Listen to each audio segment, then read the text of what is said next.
함께 자리에서 일어나시겠습니다.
사랑의 주님, 우리로 하여금 주님을 예배하게 하심을 감사드립니다. 이 시간 예배를 통해 베푸실 예비하신 그 크신 은혜를 충만하게 부어 주시옵소서. 주님 홀로 모든 영광 받아 주시옵소서. 지난 한 주간 우리의 죄와 허물을 주님 앞에 고백합니다. 주님의 은혜로 용서하여 주시옵소서. 거룩하신 하나님, 영원하시고 존귀하시고 전능하신 우리 하나님 아버지, 이 시간 주님 앞에 머리 숙여 예배하는 우리 모두는 불쌍한 죄인들입니다.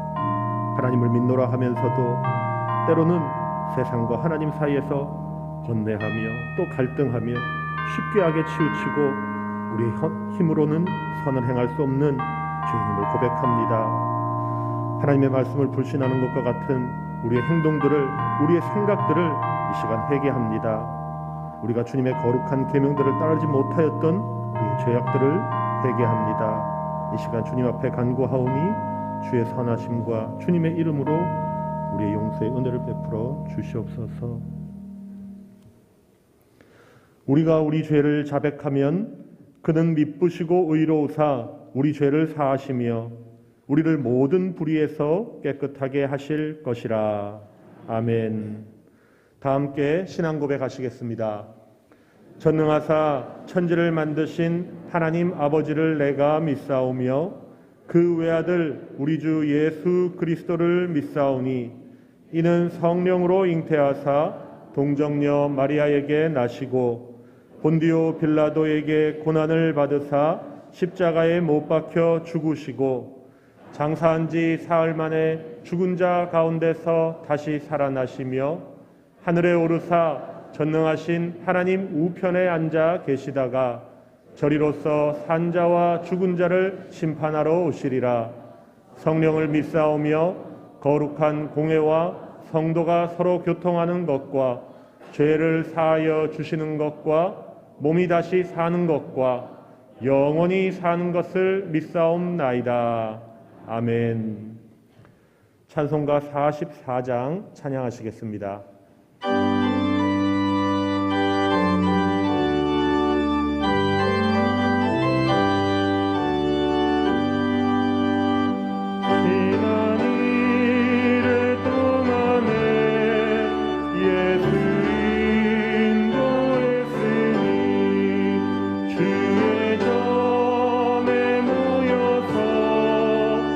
감사 찬송합니다.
노장한 장로님 기도하시겠습니다.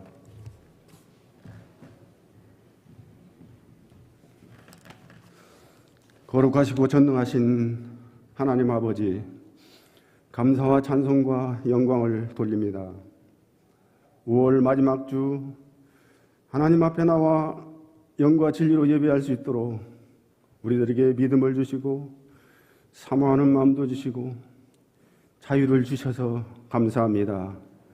이 예배가 하늘보다에 상달되는 산 예배가 되게 하여 주시고 사모하는 심령들에게 한없는 은혜를 내려 주시옵소서.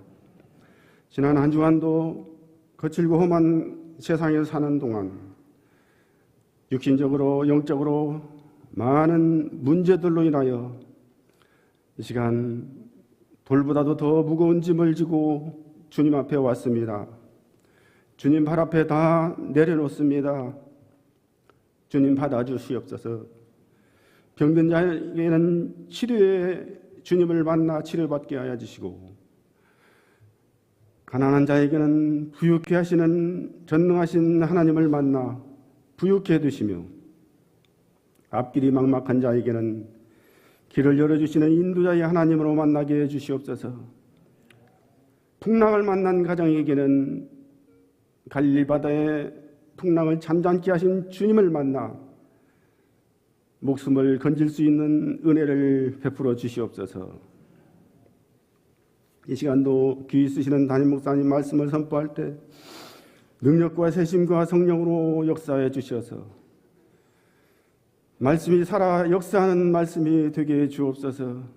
여러 가지 환난 당한 자에게는 희망의 말씀이, 막박한 자에게는 길을 열 수 있는 해답을 제시하는 귀한 말씀, 눈물을 흘리는 자에게는 눈물을 닦아주는 그러한 능력의 말씀이 선포되게 하여 주옵소서. 그래서 우리 교회는 구원이 있고 축복이 있고 만남이 있고 영생이 있다는 소식을 만천하에 전하여 교회가 질적 양적으로 놀라운 부흥의 역사가 일어나서 하나님이 기뻐하시는 교회, 칭찬 듣는 교회, 건강한 교회가 되어 전국에서 가장 좋은 교회 소문이 나게 해 주시옵소서. 그리하여 주님 오시는 그날까지 구원의 방주 사명을 잘 감당하는 우리 교회가 되게 해 주시옵소서.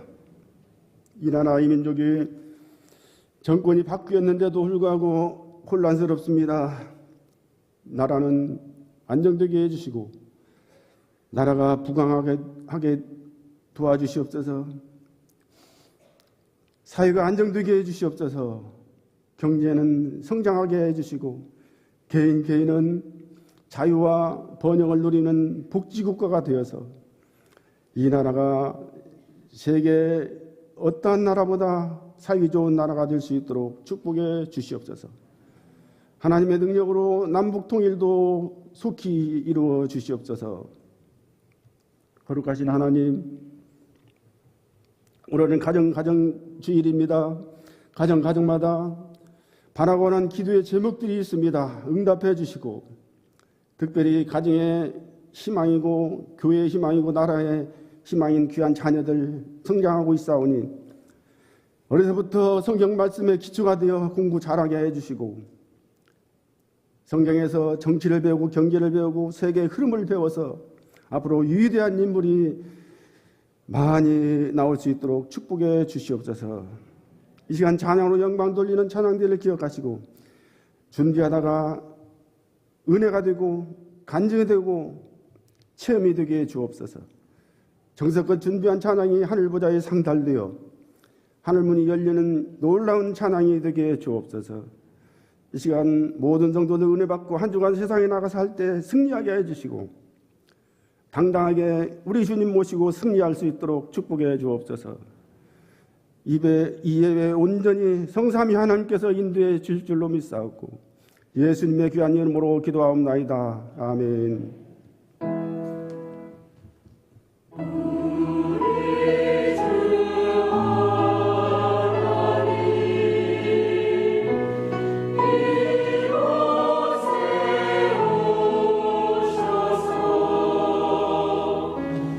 찬양 받으리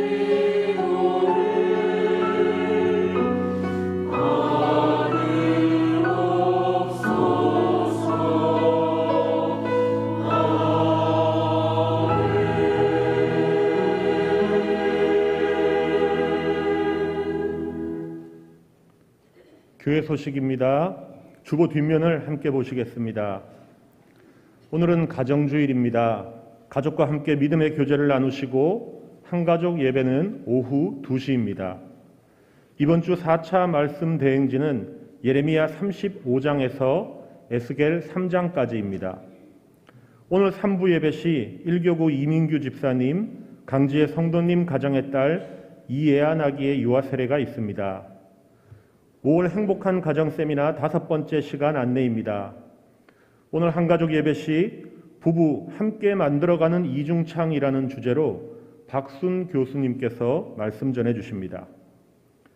6월 전교인 헌신 예배가 6월 2일 목요일 오전 5시에 본당에서 있습니다. 안수 집사의 헌신 예배가 6월 5일 주일 한가족 예배 시에 있으며 강사는 정정섭 선교사님입니다. 정교인 한마음 체육대회 안내입니다. 6월 6일 월요일 오전 9시 30분 연무체육공원에서 13교구는 청팀, 24교구는 100팀으로 나뉘어 청백전으로 진행됩니다. 3기 큐티학교 목요일 오전반을 모집합니다. 일정은 6월 9일 목요일 오전 10시에 시작하며 비전센터 4층 요셉홀에서 6주간 진행합니다. 모든 성도를 대상으로 2인이 함께 신청하며 선착순 30명을 모집합니다. 로비에 비치된 신청서를 작성하여 제출해 주시기 바랍니다. 11기 확신반을 모집합니다. 6월 12일 주일 오후 1시부터 5주간 강의실 A에서 진행합니다. 15명을 모집하며 로비에 비치된 신청서를 작성하여 제출해 주시기 바랍니다. 강사 및 문의는 백경미 전도사님입니다. 하절기 간편복장 자율 착용을 시행합니다. 기간은 6월부터 8월까지입니다. 논산중앙FC 모임 재개 및 모집 안내입니다. 6월 4일 토요일 오전 5시 40분에 논산중학교 운동장에서 모입니다. 문의는 차광기 집사님 또는 윤동수 집사님께 해주시기 바랍니다. 장례 광고입니다. 2교구 화지반월 지역 허정남 권사님의 부친께서 소천하셨습니다. 장례는 은혜 가운데 잘 마쳤습니다. 이제 성경 말씀을 보시겠습니다. 하나님의 말씀은 베드로전서 4장 1절에서 6절까지입니다. 신약성경 380쪽입니다. 베드로전서 4장 1절에서 6절까지입니다. 다 찾으신 줄 알고 제가 봉독하겠습니다. 그리스도께서 이미 육체의 고난을 받으셨으니 너희도 같은 마음으로 갑옷을 삼으라. 이는 육체의 고난을 받은 자는 죄를 그쳤음이니 그 후로는 다시 사람의 정욕을 따르지 않고 하나님의 뜻을 따라 육체의 남은 때를 살게 하려 함이라. 너희가 음란과 정욕과 술 취함과 방탕과 향락과 무법한 우상 숭배를 하여 이방인의 뜻을 따라 행한 것은 지나간 때로 족하도다. 이러므로 너희가 그들과 함께 그런 극한 방탕에 다름질하지 아니하는 것을 그들이 이상히 여겨 비방하나 그들이 산자와 죽은 자를 심판하기로 예비하신 이에게 사실대로 고하리라. 이를 위하여 죽은 자들에게도 복음이 전파되었으니 이는 육체로는 사람으로 심판을 받으나 영으로는 하나님을 따라 살게 하려 함이라. 아멘. 희엘 찬양대의 찬양으로 하나님께 영광 돌린 후에 담임 목사님께서 주님 뜻대로 살기로 했네라는 제목으로 말씀 전해 주시겠습니다.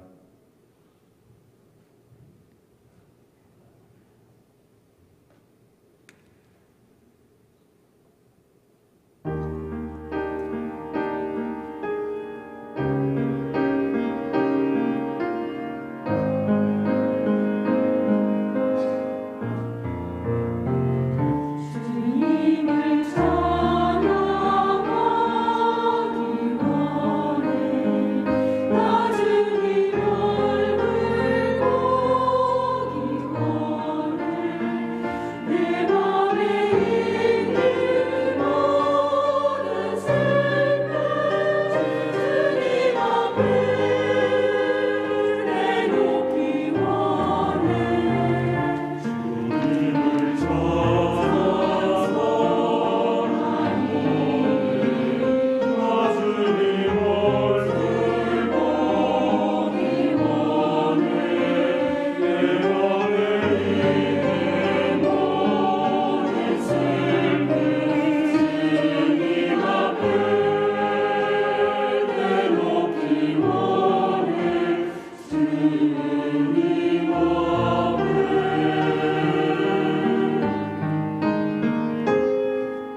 아멘.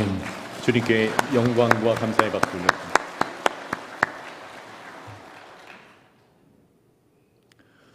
오늘 주보의 7번 광고에 보시면 전교인 한마음 체육대회 광고가 있습니다. 벌써 몇 주째 주일마다 광고를 드리고 있고요. 그리고 우리 성도님들마다 각 교구별로 또 마음을 모아서 준비해주고 계신 것으로 알고 있습니다. 감사하게도 벌써 경품 기부해 주신 분들이 400여 개가 넘는 것 같고요. 그래서 풍성한 잔치로 준비되어 가고 있습니다. 날씨가 더울 것으로 조금은 예상이 되지만 그래서 오전에는 주로 실내에서 우리가 체육 활동을 하게 되고요. 오후에는 계주나 또 축구를 중심으로 해서 이렇게 또 야외에서도 하게 됩니다. 조금 멀리 떨어져 있기 때문에 우리 버스를 운행을 할 텐데요. 우리 집사님들께서 계속 반복적으로 수고를 해주실 겁니다. 또 점심도 우리 마르다 봉사단을 중심으로 해서 정성껏 또 교구의 도움을 받아서 마련이 될 텐데 남은 한 주간 동안 우리 성도님들 마음을 모아서 또 함께 동참해 주시고 기쁨의 잔치 너무나 오랜만에 전 교인의 행사로 우리가 준비가 되고 있는데 정말 하나 되는 그런 시간이 될 수 있도록 한 주간 더 기도해 주시고 또 마음으로 동참해 주시면 감사하겠습니다.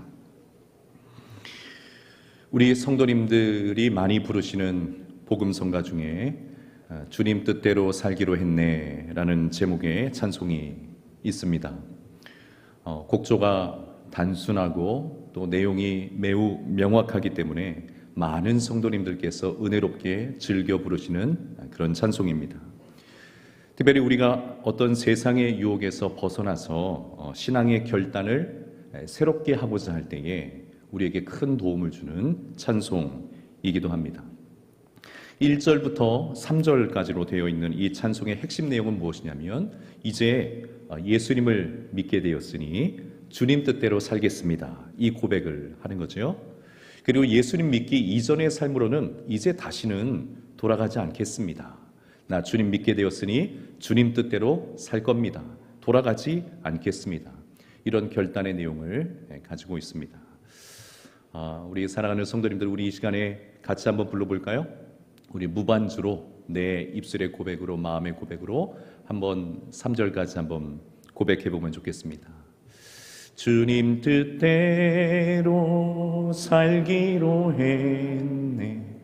주님 뜻대로 살기로 했네. 주님 뜻대로 살기로 했네. 뒤돌아서지 않겠네. 이 세상 사람 날 몰라줘도, 이 세상 사람 날 몰라줘도, 이 세상 사람 날 몰라줘도 뒤돌아서지 않겠네. 세상 등지고 십자가 보네. 세상 등지고 십자가 보네. 세상 등지고 십자가 보네. 뒤돌아서지 않겠네. 아멘. 예, 우리 사랑하는 성도님들 아멘이십니까? 그렇게 고백하시고 결단하십니까? 고민이 되었습니다. 도대체 예수님을 믿는다고 하는 것은 무엇을 말하는 것일까? 예수님을 믿게 되어서 주님을 나의 구주로 삼아 살아가게 된다고 하는 것은 이제 어떻게 사는 것을 말하는 것일까? 생각을 깊이 하게 됩니다. 우리가 예수님을 처음 믿고 알게 되었을 때는 이제 예수님의 은혜와 도우심을 받아서 살기를 원하는 마음이 우리 마음속에 크게 자리 잡고 있습니다. 혼자 인생을 살아가는 동안에 너무나 고달프고 이 사람 저 사람 또 이것저것 의지해 보지만 나아지고 달라지는 것이 없으니 이제 예수님이라는 분 한번 만나서 그분 의지해서 그분의 은혜와 도우심을 받아서 이전보다는 좀 삶이 나아졌으면 좋겠다. 이런 심정을 가지고 신앙생활 시작하신 분들이 많이 계실 겁니다. 그렇게 믿기 시작한 예수님, 이제 조금씩 더 알아가게 되어지고 또 신앙이 무엇인지 깨닫게 되어지면 이제는 이런 마음이 또 생기죠. 예수님 잘 섬기고 싶습니다. 예배하기도 하고 또 성실하게 신앙생활하기를 원하는 마음이 우리 마음속에 생깁니다. 누가 말하지 않아도 열심히 교회 나가게 되고 예배도 열심히 또 드리고요. 또 성실하게 봉사도 하고 여기저기 섬기는 자리도 지키고 싶은 그런 마음도 우리 마음속에 듭니다. 자, 그리고 여기서 조금 더 신앙의 비밀을 깨닫게 되어지고 깊어지면 또 예수님을 더 깊이 만나서 알아가게 되어지면 이제는 이런 마음이 우리 마음속에 듭니다. 더 이상 내 마음대로 내 뜻대로 인생을 살지 아니하고 나를 위해서 죽으신 예수님의 뜻을 따라 살고 싶습니다. 주님 따라 살고 싶습니다. 내게 베풀어 주신 그 은혜와 사랑이 얼마나 큰지 그 놀라운 은혜와 사랑을 깨달았으니 이제는 내 마음대로 살지 않고 예수님 따라서 예수님의 뜻대로 살기를 원합니다. 이 고백이 성도된 우리의 마음속에 생겨나기 시작합니다. 비록 완전하지는 못해도 그리고 온전하지 못하다 할지라도 그래도 조금이라도 예수님을 닮아가기를 원하는 마음, 조금이라도 예수님을 따라가기를 원하는 그 마음을 우리 모두는 갖게 됩니다. 그 은혜 다 갚을 수 없는 것 다 알지만 그래도 그 은혜에 감격해서 주님을 뜨거운 가슴으로 사랑하고 주님을 따라가기를 원하는, 주님을 닮아가기를 원하는 그런 마음을 가지게 되는 거죠. 자, 이와 같은 성도의 변화의 모습을 우리는 흔히 성화라 또 이야기를 합니다. 성화의 뜻이 무엇입니까? 점점 거룩하게 변화되어 가는 것. 여러분, 이것이 성도의 삶인 줄 믿습니다. 처음에는 은혜와 복을 받기 위해서 신앙생활을 시작했지만 그 은혜를 깊이 깨닫고 경험할수록 이제는 주님의 뜻대로 살고자 하는 그런 신앙생활을 하게 됩니다. 더 이상 이전에 우리가 가지고 있었던 즐거워했던 세상 일들, 세상의 즐거움 그것 따라가지 아니하고 주님을 따라가고자 하는 마음이 우리 마음속에 드는 겁니다. 나만을 위해서 더 이상 살고자 하지 아니하고 이제는 주님을 위해서 살고자 하는 마음들이 우리 성도된 우리의 심령 속에 생겨나게 되는 것입니다. 분명히 삶의 큰 변화가 일어납니다. 예수님을 믿게 되면, 예수님을 마음으로 믿고 영접하게 되면 우리의 삶의 변화가 일어나는 줄 믿습니다. 사랑하는 여러분, 여러분에게도 이런 변화가 있으셨습니까? 지금도 이런 변화를 경험하고 계십니까? 주님 뜻대로 살고자 하는 삶에 하나님께서 주시는 그 말할 수 없는 기쁨, 세상의 그 무엇과도 비교할 수 없는 그 영혼의 즐거움, 여러분 이것 누리며 살아가고 계십니까? 이 놀랍고 신비로운 은혜가 그리고 변화의 능력이 저와 여러분의 심령 가운데 날마다 가득하기를 예수님의 이름으로 축복합니다. 오늘 본문은 바로 이런 내용입니다. 성도의 삶에 나타나는 변화, 이 변화에 대한 말씀을 우리가 함께 보게 됩니다. 자, 함께 말씀을 살펴보겠습니다. 예수님을 진실로 믿고 영접한 성도들은 예수님을 믿기 이전의 모습과 이후의 모습이 확연하게 구분이 됩니다. 구분이 됩니다. 이전의 모습과 이후의 모습이 달라진다라는 것입니다. 무엇이든지 새로운 것을 선택해서 그것을 하게 되면 이전과는 달라지는 일들이 생겨납니다. 직장을 바꾸거나 또는 직장 안에서도 승진을 하게 되면 그 변화에 따른 새로운 것들이 자연스럽게 생기게 됩니다. 삶의 거주지를 옮기거나 학교를 바꾸거나 이제까지 만나왔던 사람들이 또 달라지게 되어도 우리는 그 새로운 환경이 가지고 오는 변화라는 것을 겪게 됩니다. 무엇이든지 새로운 선택에는 변화가 생겨납니다. 하물며 만왕의 왕이 되시고 우리 모두의 구주가 되시는 예수님을 우리가 믿게 되었고 또 그 예수님께서 우리 안에 거하시게 되었는데 어찌 우리가 이전과 달라지지 않겠습니까? 어둠에서 빛으로, 죽음에서 생명으로, 절망에서 소망으로 우리가 옮겨졌고 하나님을 우리의 영원하신 아버지라 부를 수 있게 된 우리가 어찌 이전과 달라지지 않을 수가 있겠습니까? 진짜 원래 내가 누구인지 비로소 예수님 안에서 알게 되었고, 그러니 이제는 무엇을 위해서 또 누구를 위해서 살아야 하는지 알게 되었는데 어찌 변화가 일어나지 않겠습니까? 성도들마다 그 변화의 정도는 차이가 분명히 있겠지만 예수님을 진실로 믿고 영접한 이들에게는 분명히 변화가 일어나는 줄 믿습니다. 교회 안에는 크게 두 부류의 성도님들이 있어 보입니다. 한 부류는 소위 모태신앙이라 일컬어지는 분들이 계시죠.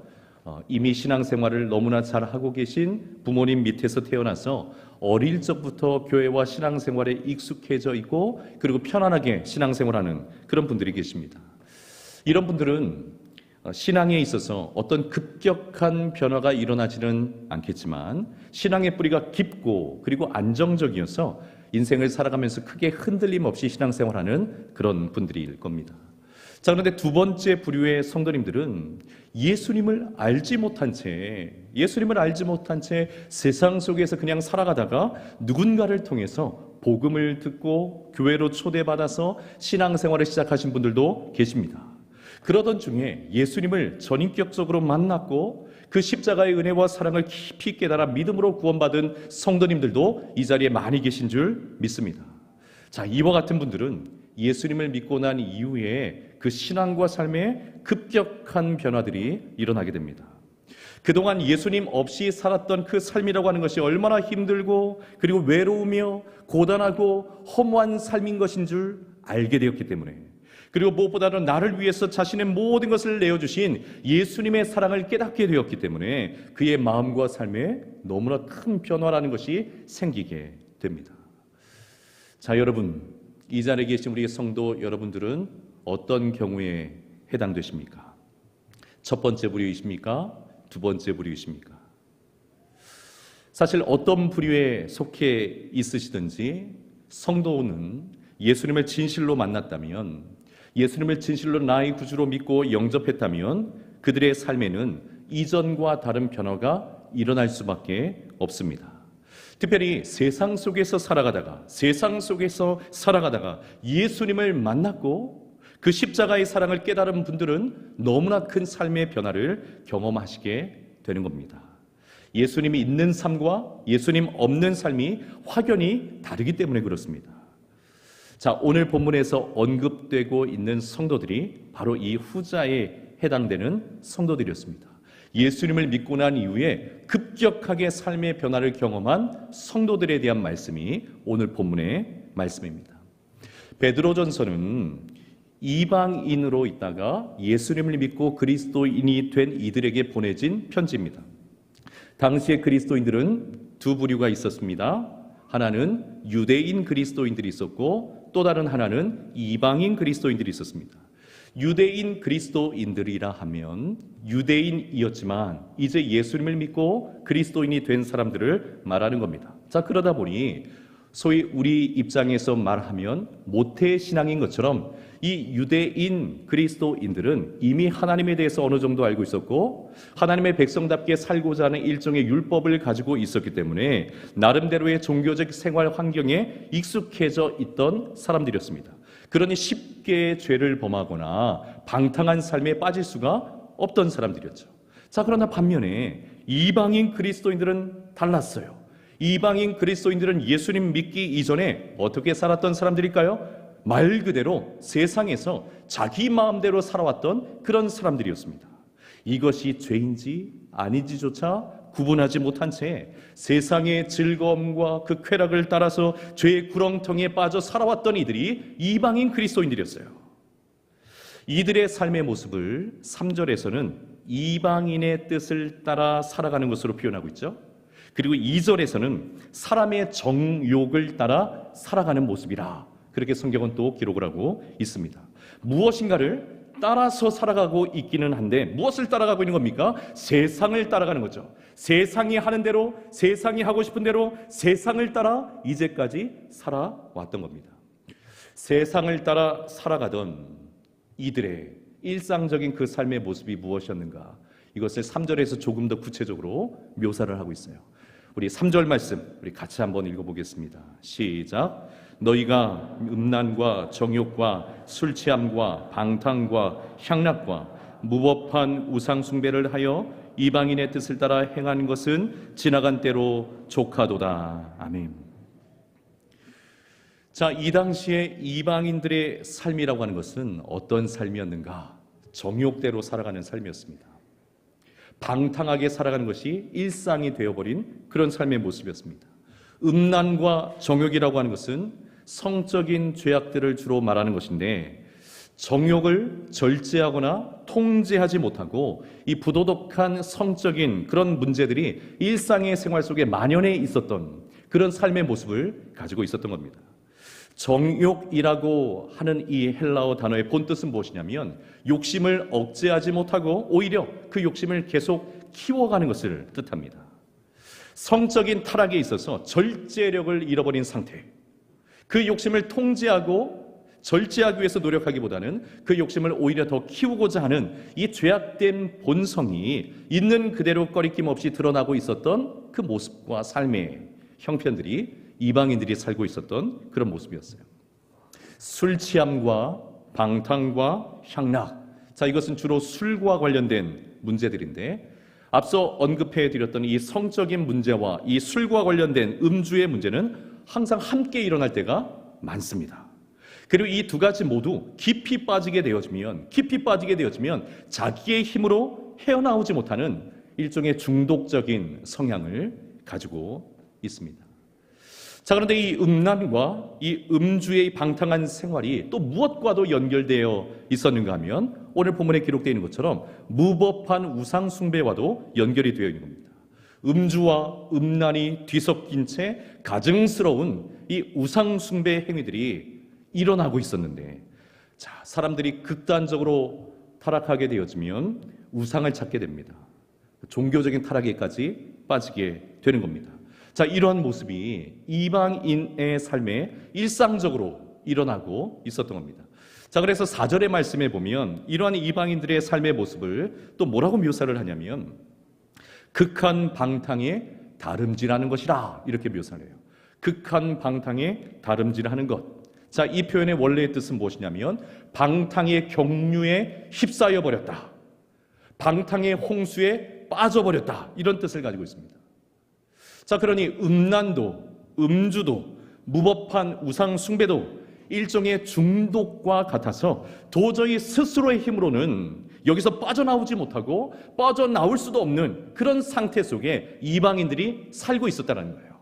그렇게 그냥 살고 있었다는 겁니다. 자, 그런데 가만히 보니까 언제부터였는지는 모르겠는데, 어떤 이방인들이 이 타락의 극치, 이 죄의 홍수에서 한 명씩 빠져나오는 사람들이 생기기 시작한 겁니다.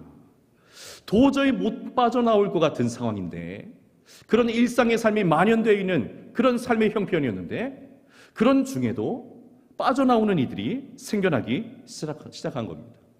이런 생활이 자신의 인생을 망치게 될 것이고, 또 스스로의 인격적인 존엄성도 훼손하게 된다는 것을 알면서도 스스로 빠져나올 수가 없어서 늘 절망감과 그리고 허무함 속에 이런 생활을 반복하며 살아왔는데, 이런 죄의 홍수 속에서 빠져나오는 이들이 생기기 시작한 겁니다. 사람들이 이상하게 보기 시작했어요. 놀라워하기 시작했습니다. 신비롭게 여기기 시작했습니다. 불가능할 것처럼 보였던 그 찌들어버린 죄와 타락의 그 생활을 청산해버리는 이들이 실제로 나오고 있었기 때문에 그러합니다. 여러분, 이들은 어떤 사람들이었을까요? 바로 극한 방탕을 향해 달려가는 이 세상이라고 하는 열차에서 예수님이라고 하는 열차로 옮겨 탄 이들을 말하는 것입니다. 홍수와 같은 이 죄의 경류를 순식간에 막아버리시는 예수님의 그 십자가의 은혜로 옮겨 탄 이들을 말하는 것입니다. 죄를 멈춰 세우는 유일한 능력인 예수님의 그 십자가의 복음의 능력을 믿고 구원받은 하나님의 백성, 성도들이 한 명씩 불가능하다고 생각했던 그 삶의 자리에서 빠져나오기 시작한 겁니다. 죄를 멈추고. 오늘 본문의 1절 말씀 우리 또 한번 읽어볼까요? 1절 말씀 같이 읽습니다. 시작. 그리스도께서 이미 육체의 고난을 받으셨으니 너희도 같은 마음으로 갑옷을 삼으라. 이는 육체의 고난을 받은 자는 죄를 그쳤음이니. 아멘. 예수님께서 우리를 위해서 육체의 고난을 당하셨죠. 십자가의 죽음을 당하셨는데 이 예수님의 고난 받으심을 통해서 구원받은 이들은 예수님을 믿고 이제는 주님의 뜻대로 살고자 하며, 또한 이제는 자신도 예수님을 위해서 내게 주어진 그 고난을 기꺼이 받고자 함으로, 기꺼이 그 고난을 받고자 함으로 도저히 빠져나올 수 없을 것처럼 여겨졌던 그 죄의 홍수가 이제 그치게 된다. 오늘 1절은 그렇게 말씀을 하고 있는 겁니다. 물론 예수님을 믿고 구원받은 성도들도 이 땅에서 완전히 죄를 짓지 않게 되는 것은 아닙니다. 우리 스스로 알고 있습니다. 마음으로, 입술로, 또 행함으로, 또 생각으로 여전히 우리도 죄 가운데 노출되어 있는 것을 너무나 잘 알고 있습니다. 예수의 사람으로 살고자 할 때 성령께서 우리 가운데 역사하셔서 우리를 거룩하게 살 수 있는 힘을 주시기는 하지만 여전히 우리 안에도 타락한 본성이 있어서 완전히 죄의 욕심으로부터 벗어날 수 없다라는 사실을 우리는 너무나 잘 알고 있죠. 사도 바울도 그래서 고백을 합니다. 로마서 7장 24절에서 오라 나는 곤고한 사람이로다. 이 사망의 몸에서 누가 나를 건져내랴. 이와 같이 고백하는 것처럼 이 세상에 있는 어느 누구도 완전히 죄의 도전과 유혹으로부터 자유한 사람은 없습니다. 자, 그러나 성도가 우리의 죄를 대신하여 고난받으신 예수님을 믿고 영접하여서 이제는 그 주님을 위해서 살고자 할 때, 그 주님을 위해서 살고자 할 때 받는 고난까지도 기꺼이 받으면서 살고자 할 때에 그 자리에 죄가 역사할 자리는 사라집니다. 왜냐하면 주를 위한 고난과 죄는 같은 자리에 서 있을 수 없기 때문에 그렇습니다. 주를 위해서, 주님을 위해서 기꺼이 고난을 받고자 하는 그 마음은 오늘 1절의 말씀처럼 우리에게 갑옷과 같아서 모든 홍수와 같은 죄를 막아주는 무기가 된다라고 오늘 본문을 우리에게 말씀해주고 있습니다.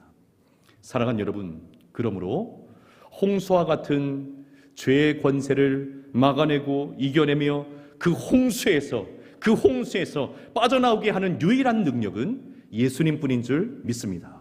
예수님뿐입니다. 음란과 정욕에 빠져서 절망으로 탄식하고 허무함으로 끝나버릴 그 인생이 다시 생명으로, 거룩함으로, 존귀함으로 옮겨질 수 있는 유일한 길은 예수님밖에 없습니다. 예수님밖에 없어요. 예수님을 믿고 영접하여 그분이 나를 위해서 기꺼이 고난을 받으심과 같이 나도 이제는 주를 위해서 기꺼이 성도로서 당할 수 있는 그 고난을 받고자 할 때에 여러분, 허무했던 인생이 가치를 찾게 됩니다. 외로움에 몸서리치던 나의 삶에 충만함이라는 것이 입혀지기 시작합니다. 우리 스스로도 나에 대해서 비난하고 참 천하다, 이거밖에 되지 못하는구나, 천대했던 그런 나의 삶에 존귀한 자의 삶이 덧입혀지기 시작됩니다. 변화가 일어난 것입니다. 어떤 죄악의 홍수라도 예수님의 십자가의 은혜는 단숨에 그것을 막아내는 능력이 있는 줄 믿습니다. 막아내실 뿐만 아니라 그 홍수로부터 우리를 건져내시고 빠져나오게 하실 수 있는 권세가 예수님의 십자가의 능력에 있는 줄 믿습니다. 이런 일들이 일어나고 있었던 거예요. 이렇게 예수님을 믿고 죄가 일상이 된 삶에서 빠져나오는 놀라운 일들이 여기저기서 일어나게 되자 한 가지 문제가 생기기 시작했습니다. 그 문제는 무엇이냐면 여전히 예수님을 모른 채 극한 방탕을 향해 달려가는 삶을 살고 있었던 이방인들이 예수님을 믿고 달라진 이방인 그리스도인들을 괴롭히기 시작한 거예요. 괴롭히기 시작한 겁니다. 왜 괴롭혔을까요? 자신과 달라졌기 때문에 괴롭히는 겁니다. 이전에 함께 있었는데 달라지고 있는 모습 그 자체로 인해서 괴롭히는 겁니다. 그러면 안 되고 이런 일이 일어나면 안 되겠지만 청소년 시절에 순간적인 어떤 실수로 잘못된 길에 빠져서 어떤 범죄 조직에 가담하게 되어지면 그 조직에서 빠져나오기가 매우 힘들다고 이야기를 합니다. 일종의 죄의 연대감이라는 것이 만들어지기 때문에 그렇습니다. 만약 빠져나오고자 한다면 해코지를 당하기도 하고, 그리고 일종의 대가를 치러야 된다, 이런 위협이나 협박을 받기도 합니다. 쉽게 놔주지 않는 겁니다. 자, 이처럼 함께 극한 방탕의 생활을 하던 이들이 한 명씩 사라지기 시작하니까 남아있던 이들이 4절 하반절에 기록되어 있는 것처럼 이상하게 여기면서 예수님 믿기 시작한 성도들을 비방하기 시작한 겁니다. 핍박하기 시작한 겁니다. 조롱하고 모욕하며 고난을 주기 시작한 겁니다. 자, 그러자 이 고난과 비방 까닭에 다시 이전의 삶으로 돌아가려고 하는 이방인 그리스도인들이 또다시 한 명씩 생겨나게 되자 이들을 향해서 지금 베드로 사도가 오늘 본문을 통해서 4가지를 권면해주고 있는 겁니다. 첫 번째 권면은 무엇입니까? 2절의 말씀 기록되어 있는 것처럼 예수님의 고난받으심으로 구원받은 성도는 이제는 다시 이전처럼 세상 정욕을 따르는 사람이 아니라 하나님의 뜻을 따르는 사람이 된 것이다 말씀해요. 세상 정욕을 따르는 것이 아니라 주님의 뜻을 따르는 사람이 된 것이다 말씀합니다. 사랑하는 여러분, 우리는 이와 같은 변화를 경험한 사람들인 줄 믿습니다. 세상 정욕을 따를 사람들이 아니라 그 세상의 뜻을 따르는 사람들이 아니라 하나님의 뜻을 따르는 사람들로 변화된 줄 믿습니다. 두 번째 무슨 권면을 합니까? 3절의 말씀처럼 세상 정욕을 따라 살아가는 그런 삶은 이제 지나가는 것으로 족하다. 너희들이 이전에 그렇게 살아왔던 것으로 족한 것이다. Never again. 다시 돌아갈 수 없다라는 거예요. 다시 돌아갈 수 없다라는 겁니다. 이전의 생활을 그리워하거나 세상 사람들의 비방에 못 이겨서 다시 그 사람으로 돌이킬 수 없다라고 오늘 본문은 우리에게 말씀해주고 있는 겁니다. 세 번째 권면은 무엇입니까? 결국 이 변화된 성도들을 비방하는 이들은 5절의 말씀처럼 심판을 받기 위해서 이제까지의 자신의 모든 삶에 대해 다 하나님 앞에 고하는 순간이 올 것이다. 그러니 두려워하지 말아라. 이들 모두가 다 하나님 앞에 서게 될 것이니 사랑하는 성도들이여 두려워하지 마라. 이 말씀 해주고 있는 거죠. 그리고 마지막 4번째 6절의 말씀에 있는 것처럼 다시 이전으로 돌아가지 않고자 해서 비방과 고난을 받고 설령 죽임을 당하는 일이 벌어진다 할지라도 그와 같은 성도들은 죽음 이후에도 그 영이 하나님을 따라서 영원히 살게 된다. 이 말씀을 6절에서 하고 있는 겁니다. 오늘 6절의 말씀 우리 같이 한번 더 볼까요? 6절 말씀 같이 읽어보겠습니다. 시작. 이를 위하여 죽은 자들에게도 복음이 전파되었으니 이는 육체로는 사람으로 심판을 받으나 영으로는 하나님을 따라 살게 하려 함이라. 아멘. 죽은 자들에게도 복음이 전파되었으니, 자, 이 말씀은 베드로전서 3장 19절 말씀을 해석할 때처럼 예수님께서 지옥에 가셔서 또다시 복음을 전하시고 두 번째 구원받을 기회를 제공하시는 것이다, 이런 의미가 아니라 이들은 살아있을 때 예수님을 믿고 육체의 죽음을 맞이하는 사람들을 말하는 것입니다. 자, 이들은 육체로는 죽게 되었지만, 자, 문맥상 왜 죽게 되었을까요? 예수님을 믿게 되어서 삶이 달라졌는데 이전에 같이 살아왔던 이방인들이 비방하고 모욕하고 고난을 주고 핍박을 주는 중에 목숨을 잃는 경우들도 있었겠죠. 그런 이들까지 포함하여서 육체로는 죽게 되었지만 영으로는 영원히 하나님과 함께 살게 된다. 세상의 유혹과 고난이 있지만 다시 이전으로 돌아가지 않은 그 성도의 영은 죽음 이후에도 하나님을 따라 영원히 살게 되는 것을 6절 말씀에서 우리에게 말씀해주고 있는 겁니다. 사랑하는 여러분, 예수님 안에서 구원받은 성도들은 어떤 사람들일까요? 이제는 주님의 뜻대로 살기로 결정한 사람들인 줄 믿습니다. 주님의 뜻대로 살기로 결정한 사람들. 세상의 유혹이 여전하고 비방도 여전하고 그로 말미암아 핍박과 고난이 우리에게 주어진다 할지라도 이전으로 돌아가지 않고자 이미 마음에 결정을 했고 주님 앞에 그것을 고백한 이들이 바로 성도들인 줄 믿습니다. 설교 초두에 말씀드린 주님 뜻대로 살기로 했네, 주님 뜻대로 살기로 했네. 여러분, 이 복음 성가는 어떤 유명한 유럽의 또는 미국의 부흥사나 설교자이신 분이 지은 찬송이 아닙니다. 이 찬송은 인도의 한 마을에 있던 무명의 한 그리스도인, 예수님을 믿고 복음을 영접한 한 그리스도인이 지은 찬송입니다. 인도의 한 마을에 예수님을 영접한 한 가정이 있었습니다. 이 가정은 너무나 행복했겠죠?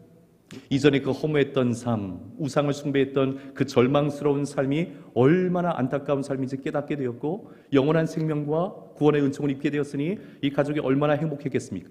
그러나 이 가족들은 너무나 행복했지만 마을의 주민들은 그렇지 않았습니다. 이 가정을 마을에 있는 광장으로 다 끌고 나와서 거기서 온 마을 주민들이 모여서 핍박을 하기 시작하죠. 그리고 협박을 합니다. 지금 당장 예수를 부인하지 않으면 당장 죽게 될 것이다. 당장 죽게 될 것이다. 여러 가지 험한 말을 가지고 핍박을 합니다. 그때 무릎 꿇고 있었던 이 가정의 가장이 잠시 생각에 잠기더니만 이윽고 노래를 부르기 시작합니다. 그 불렀던 노래가 무엇이냐면, 이 사람이 예수님을 처음 만나서 복음을 영접하고 구원의 감격이 있을 때 지은 찬송이었어요. 그리고 그 찬송이 우리가 함께 부른 주님 뜻대로 살기로 했네, 이 찬송입니다. 주님 뜻대로 살기로 했네, 주님 뜻대로 살기로 했네, 뒤돌아서지 않겠네. 이 세상 사람 날 몰라줘도 뒤돌아서지 않겠네. 이 찬송을 부르게 됩니다. 결국 이 가족은 어떻게 됐을까요? 오늘날 인도에서 지금도 종종 일어나고 있는 것처럼 복음을 영접하고 예수님을 믿었다라는 이유만으로 이 가족은 다 죽임을 당하게 됩니다. 그렇게 시간이 흐르고 난 이후에 놀라운 일이 벌어집니다. 이들을 핍박하고 죽이는 일에 앞장섰던 이 마을의 지도자가 복음이 심겨지게 된 거예요. 그 마음속에 복음이 심겨져서 또다시 마을의 주민들을 광장으로 모이게 해서 신앙 고백을 합니다. 나 이제까지 내가 귀하게 여겼던 우상들을 다 버려버리고 예수 그리스도를 나의 구주로 믿기로 결정했습니다. 이 고백을 마을 사람들 앞에 하는 겁니다. 이런 고백이 가능했던 이유는 무엇입니까? 이 지도자가 계속 고민하는 중에 성령께서 역사하셨죠. 죽음을 대가로 지불해서라도 지켜내는 저들의 믿음이 과연 무엇인가? 그 믿음은 진정한 믿음 아니겠는가? 살아있는 믿음이 아니겠는가? 그 까닭에 이 지도자도 믿음을 갖게 되었고 예수님을 구주로 영접하게 되므로 이 마을의 주민들과 그 지역에 복음이 확산되어지는 놀라운 일들이 일어나게 된 것입니다. 사랑하는 여러분, 다시 한번 도전해 봅니다. 예수님을 믿는다고 하는 것은 무엇을 의미하는 것입니까? 예수님을 믿고 산다고 하는 것은 무엇을 말하는 것입니까? 그것은 이제는 주님 뜻대로 살기로 결정했다라는 것을 의미하는 것입니다.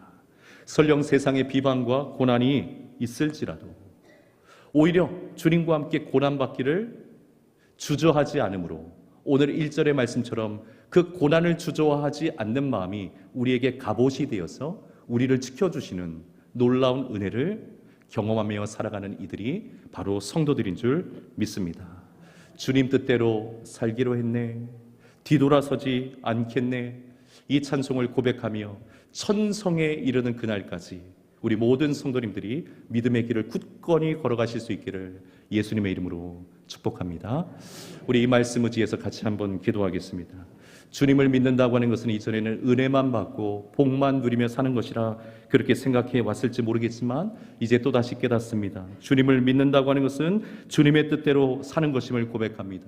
이전으로 돌아가지 않는 것임을 고백을 합니다. 주님, 이 시간에 믿음의 고백을 주님 앞에 올려드리오니 나의 믿음을 굳건히 지켜주셔서 고난받기를 주저하지 않는 하나님의 백성 성도가 되게 하여 주옵소서. 우리 말씀 의지하여 1분 정도 함께 기도하겠습니다.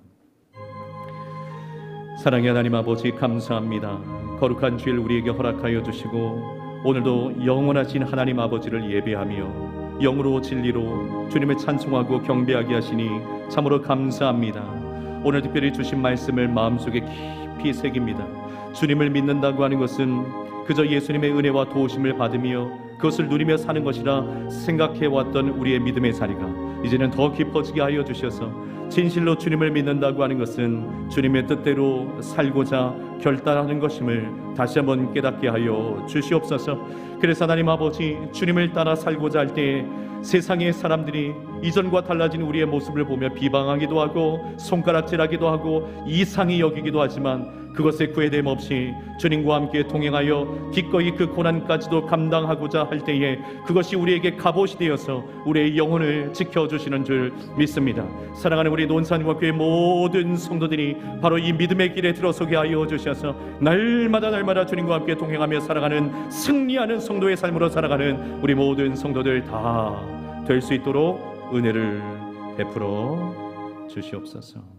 사랑의 하나님 아버지, 감사합니다. 감사합니다. 우리를 하나님의 자녀 백성 삼아 주시니 감사합니다.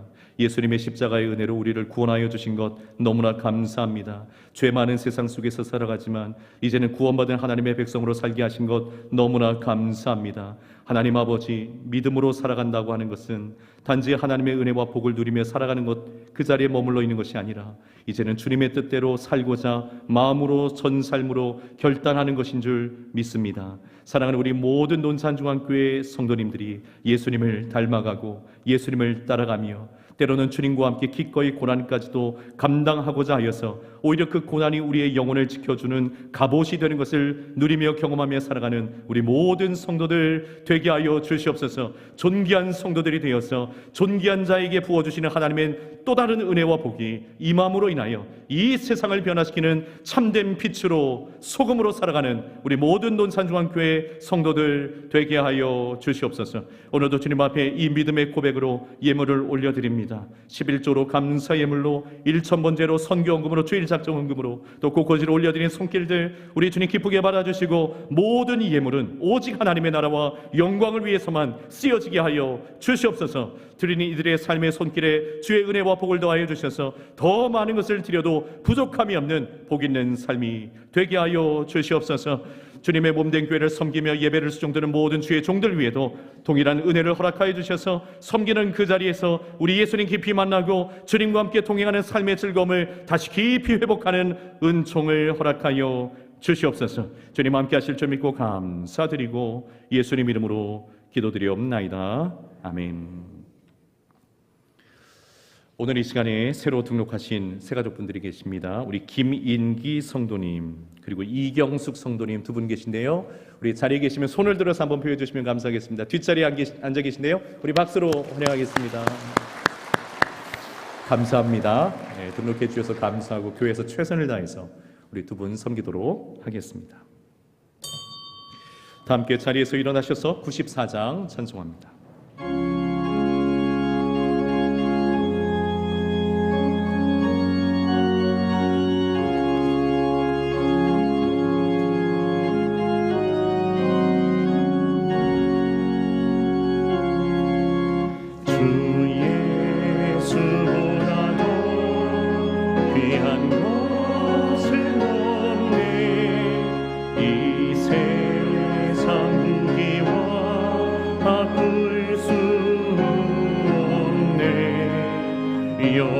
영주는 내 대신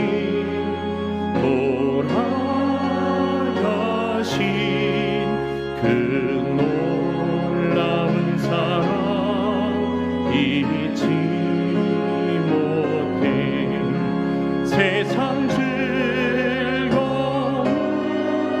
다 버리고 세상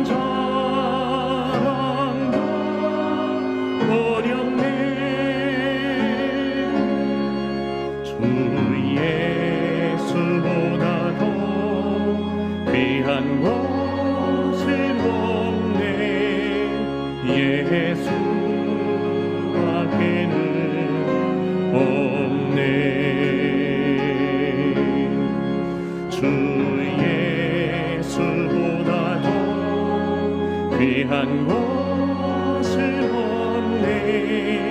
이 세상 명예와 바꿀 수 없네.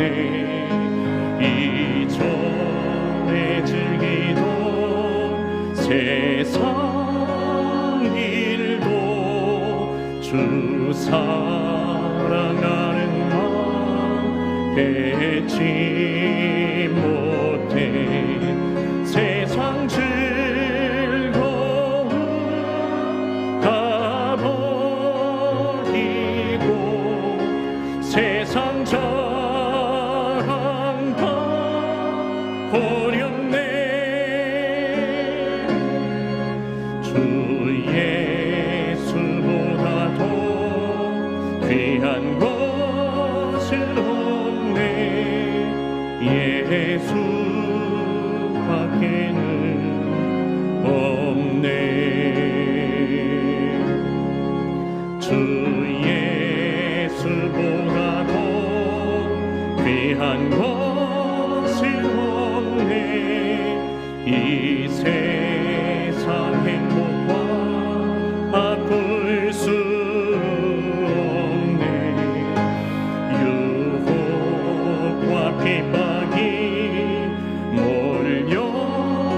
몰려와도 주 섬기는 내 맘 변치 않아. 세상 즐거움 다 버리고 세상 자랑 다 버렸네. 주 예수보다 더 귀한 것은 없네. 예수 밖에는 없네. 지금은 우리 구주 예수 그리스도의 그 크신 은혜와 우리 하나님 아버지의 다함이 없으신 사랑하심과 성령 하나님의 위로 교통 충만하심 승리케 하심이 거룩한 주일 주님 앞에 나와 온 마음으로 예배드리고 주신 말씀을 마음속에 깊이 새기며 이제는 주님의 뜻대로 살기로 새롭게 결단합니다. 이 믿음의 고백을 가지고 세상을 향해 나아가는 사랑하는 믿음의 권속들 심령 위에, 저들의 삶의 현장 위에, 가정과 자녀들 위에, 일터와 생업과 사업장 위에, 해외 구문의 객지에 흩어져 있는 모든 논산중앙교회 성도들, 그 자녀들 머리 위에 이제로부터 영원토록 함께 있을지어다. 아멘.